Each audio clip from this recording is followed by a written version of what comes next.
मैं परसों पिंगलवाड़े एक अजूबा देखिया। डॉक्टर इंद्रजीत कौर ने मैनू दिखाया। कहने लगे ज्ञानी जी तुसी हर गल नूं गहराई नाल लैंदे हो, मैं एक चीज़ तुहानूं दिखाना चाहती हूं, इहनूं देखो। मैं कि कोई इस तरह की चीज़ है तो फिर जरूर देखते हैं। एक बच्चा है, अंदाजन 2.5-3 साल का है। सारे सज्जन मित्र नाल सन, असी सारे ही है। धड़ एको ही है, बावां 2 ने, लत्तां 2 ने, पेट भी एक है, पसलियां भी एक ने, और मोंडे दे उत्ते लगे सिर 2 ने। 2 दोवें सिर पूरा काम करते हैं। दोहां दे दिमाग अलग अलग ने। अजूबा दोहां सिरां दे दिमाग अलग अलग, और उन्हां दिमाग वो 2 सिरां दियां लत्तां 2 ने, सांझियां ने। 2 सिरां दा 2 दिमागां दा पेट एको ही है, सांझा। 2 दिमाग 2 सिरां दियां बाहां 2 ही ने, सांझियां ने।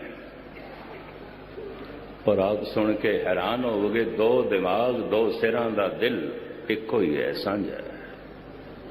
दिल 2 नहीं ने, पेट 2 नहीं ने, लत्तां 2, बाहां 2, और मोंडे दे उत्ते पूर्ण कम करते हुए, बोलते हुए 2 सिर। मैं किधरे कह दिता थोड़ा जिहा बाहर लिया हुआ। उन्हां 2 सिरां दा उन्हां दे नाम भी रखिया है, सोना ते मोहना। जदों सोना करके बुलांदियां ने तो एक सिर सामने देखण लग पैंदा है, जब मोहना करके आवाज मारदी तो दूजा, क्योंकि दिमाग अलग अलग है। दिमाग अलग अलग है, जबान अलग अलग है, अखां दोहां दियां अलग अलग ने, कन दोहां दे अलग अलग ने, पूरा सिर अलग अलग है और काम कर रहे हैं। और दोवें सिर बराबर ने। एक 2.5-3 साल के बच्चे दे जो सिर होने चाहिए ने उतने ही ने। हैरानगी, पेट एको है, दोहां दा पेट एको है, दोहां दा दिल एको है। मैं कहा हुण ये वड्डे होए, क्योंकि इस तरह मैं एक जर्मन विच लड़की देखी है इसे तरह। और उहदे नाल अजूबा यह है, लत्तां उत्थे 4 ने, बावां भी 4 ने, धड़ 2 चमड़े हुए ने। डॉक्टर ने कहा जो ऑपरेशन करके अलग किया दोवें मर जाणगियां, दोवें मर जाणगियां। इस वास्ते ऑपरेशन नहीं, नौजवान हो गई ने। दोवें फैसला कर लैंदियां ने, जब चलना ना किधरे, शॉपिंग करन आप जांदियां ने, समान लैन आप जांदियां ने। डिस्कवरी चैनल ने उन्होंने पूर्ण तौर पर दिखाया है। मैनू दिखाने वास्ते एक सज्जन मित्र लै गए। कहने लगे थोड़ी एक कथा बनेगी, चल के थानू एक कथा दिखा ले आने। मैनू इंज कहने लगे। और गजब की गल, जब मैनू लै गए तो वो शॉपिंग करन गईयां सन। कहने लगे कोई नहीं, दूर नहीं जा सकदियां, नेड़े जिहड़ा शॉपिंग हाल है, बहुत वड्डी माल है, उहदे च गईयां ने।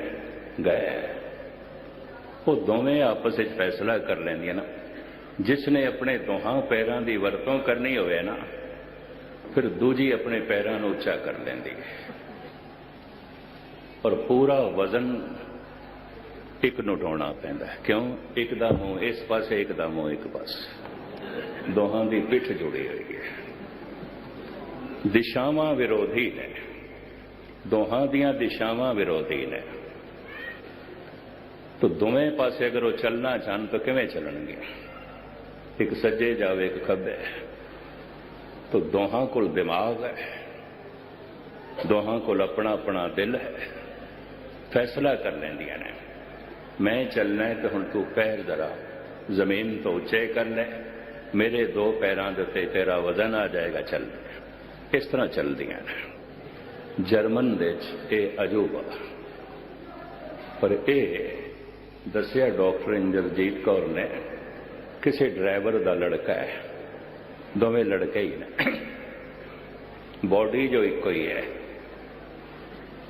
ਦਿੱਲੀ ਦੇ ਕਿਸੇ ਡਰਾਈਵਰ ਦਾ ਬੱਚਾ ਇੱਥੇ ਹੀ ਛੋੜ ਗਿਆ। ਇਸ ਵਾਸਤੇ ਕਹਿੰਦਾ ਘਰ ਦੇ ਵਿੱਚ ਹਰ ਵਕਤ ਭੀੜ ਬਣੀ ਰਹਿੰਦੀ ਸੀ, ਹਰ ਵਕਤ ਭੀੜ। ਸਾਨੂੰ ਸੰਭਾਲਣੀ ਔਖੀ ਹੈ, ਗਰੀਬ ਆਦਮੀ ਆ, ਕੰਮਕਾਰ ਤੇ ਜਾਣਾ ਹੁੰਦਾ, ਹਰ ਵਕਤ ਭੀੜ ਬਣੀ ਰਹਿੰਦੀ ਸੀ।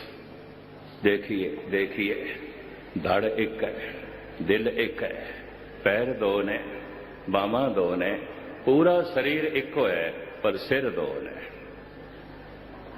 ਪਰ ਦੋਵੇਂ ਸਿਰ ਪੂਰਾ ਕੰਮ ਕਰਦੇ ਨੇ, ਪੂਰਾ ਕੰਮ ਕਰਦੇ ਨੇ।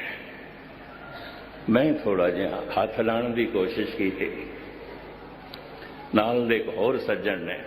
ਹੁਣ ਅਸੀਂ ਓਪਰੇ ਜਿਹਾ ਬੰਦੇ ਦੋਵੇਂ ਹੀ ਰੋਣ ਲੱਗ ਪਏ। ਡਾਕਟਰ ਸਾਹਿਬਾਂ ਨੇ ਚੁੱਕ ਲਿਆ, ਠੀਕ, ਚੁੱਪ ਕਰ ਗਏ, ਕਿਉਂਕਿ ਉਹ ਰੋਜ਼ ਉਹਨਾਂ ਨਾਲ ਪਿਆਰ ਕਰਦੀਆਂ ਨੇ। ਇੱਕ ਦਫਾ ਤੇ ਉਹਨਾਂ ਕੋਲ ਜ਼ਰੂਰ ਜਾਂਦੀਆਂ ਨੇ ਉਹਦਾ ਹਾਲ ਚਾਲ ਪੁੱਛਣ ਵਾਸਤੇ। ਨਾਮ ਵੀ ਬੜਾ ਗਜ਼ਬ ਦਾ ਰੱਖ ਦਿੱਤਾ, ਸੋਹਣਾ ਤੇ ਮੋਹਣਾ। ਕਹਿਣ ਲੱਗੇ ਕੁਦਰਤ ਦਾ ਅਜੂਬਾ ਹੈ, ਅਜੂਬਾ ਹੈ।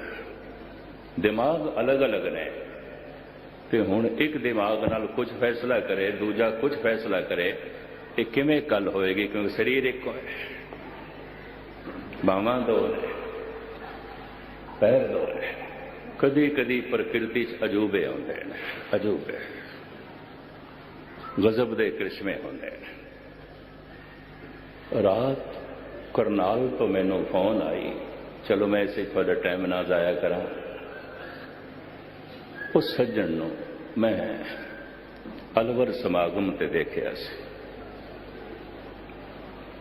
ਨੇਤਰ ਉਸਦੇ ਦੋਵੇਂ ਚਲੇ ਗਏ। 1 ਸਾਲ ਲਈ ਬਿਲਕੁਲ ਅੰਧਾ ਹੋ ਗਿਆ, ਲਾਠੀ ਦੇ ਸਹਾਰੇ ਤੇ ਚੱਲਦਾ ਸੀ। ਇਲਾਜ 1 ਸਾਲ ਦੇ 'ਚ ਉਸਨੇ ਬੜਾ ਕਰਾਇਆ। ਭਾਰਤ ਦੇ 'ਚ ਕੋਈ ਵੱਡਾ ਆਈ ਹਸਪੀਟਲ ਉਸਨੇ ਛੱਡਿਆ ਨਹੀਂ, ਸੰਪੰਨ ਘਰਾਣੇ ਦਾ ਹੈ। खूब पैसा खर्च किया, नहीं होया, अखां नहीं आईयां। ਉਹਦੇ अपने कहे मुताबिक ਜ਼ਾਰੋ ਜ਼ਾਰ रो पैंदा, ਕਹਿੰਦਾ मैं गुरु रामदास जी ਦੇ ਦਰ ਤੇ ਆਇਆ, ਬਾਣੀਆਂ ਮੈਨੂੰ ਕੰਠ ਸਨ, ਇਸ਼ਨਾਨ ਕਰਕੇ ਮੈਂ ਪਰਿਕਰਮਾ 'ਚ ਬੈਠ ਜਾਂਦਾ ਸੀ, ਉੱਚੀ ਉੱਚੀ ਸੁਰ ਨਾਲ ਬਾਣੀ ਪੜ੍ਹਦਾ ਸੀ, ਔਰ ਮੈਂ ਅਕਸਰ ਰਾਤ ਦੇ 12 ਵਜੇ ਬੈਠਦਾ ਸੀ, ਸਵੇਰੇ ਤੱਕ ਪੜ੍ਹਦਾ ਹੀ ਰਹਿੰਦਾ ਸੀ, ਪੜ੍ਹਦਾ ਹੀ ਰਹਿੰਦਾ ਸੀ। ਕਹਿੰਦਾ 8 ਦਿਨਾਂ ਬਾਅਦ ਮੈਂ ਦੇਖ ਕੇ ਦੰਗ ਰਹਿ ਗਿਆ, ਮੈਨੂੰ ਸਰੋਵਰ ਦੇ ਦਰਸ਼ਨ ਹੋਣ ਲੱਗੇ।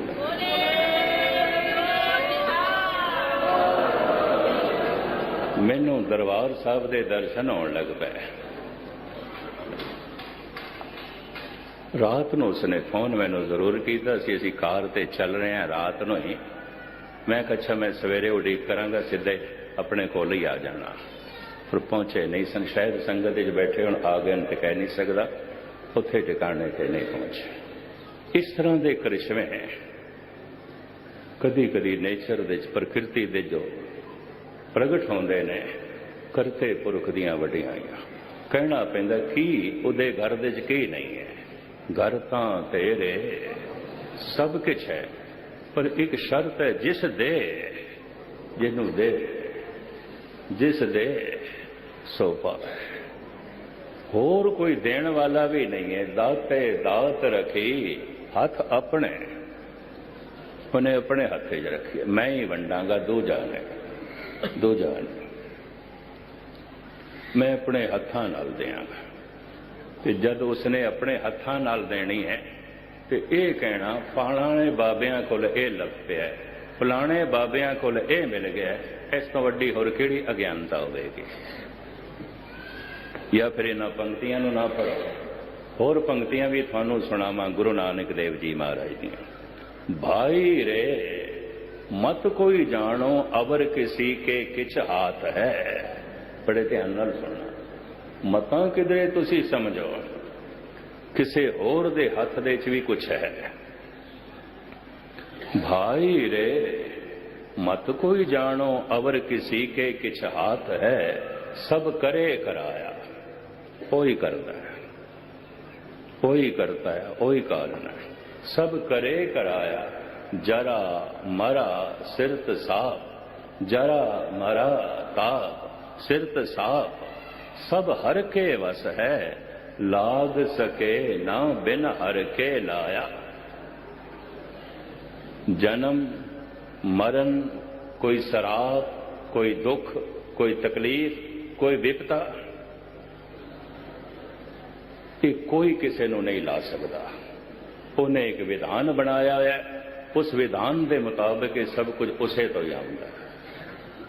फलाने ने मेरे ते जादू डोना कर दिता है जी, फलाने ते मेरे, तो मैं उन्होंने कहना होना तू जादू टोने का पुजारी है, गुरु का पुजारी नहीं है।